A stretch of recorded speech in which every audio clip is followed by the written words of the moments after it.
బావా నిన్నోటి అడుగుతాను చెప్తావా? అడుగు. సపోజ్ నువ్వు నేను పెద్ద గొడవ పెట్టుకుని నేను మా పుట్టింటికి వెళ్ళిపోయాను అనుకున్నా మీద కోపంతో నువ్వు రెండో పెళ్లి చేసుకుంటావా? ఒకసారి పెళ్లి చేసుకున్న గురించాక బుద్ధున్నాడు ఎవడో రెండోసారి పెళ్లి చేసుకోడా? అంతేగా. ఒకవేళ చేసుకున్నావు అనుకున్న బట్టలు ఉన్న జ్యువెలరీ ఆవిడకి ఇచ్చేస్తావా? అయినా నేను ఎందుకు ఇస్తానే? నువ్వు వెళ్తా అయినా నీ వస్తువులన్నీ పట్టుకెళ్ళిపోతావు కదా. నేను పట్టుకెళ్ళిపోతే వచ్చి కొత్త ఆవిడకి అన్ని కొత్త కొనిద్దామనా?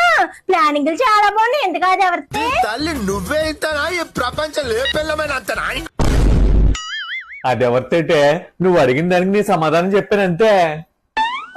సమాధానం చెప్పావా? నీ మనసులో ఉన్నది చెప్పావా?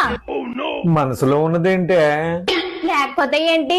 నిజంగా నా మీద ప్రేమ ఉన్నవాడు అయితే నువ్వు పుట్టింటికి వెళ్ళిపోతే నేను రెండో పెళ్లి ఎందుకు చేసుకున్నాను బంగారం? నేను బతిమలాడి తీసి తెచ్చుకుంటాను గాని అనాలి.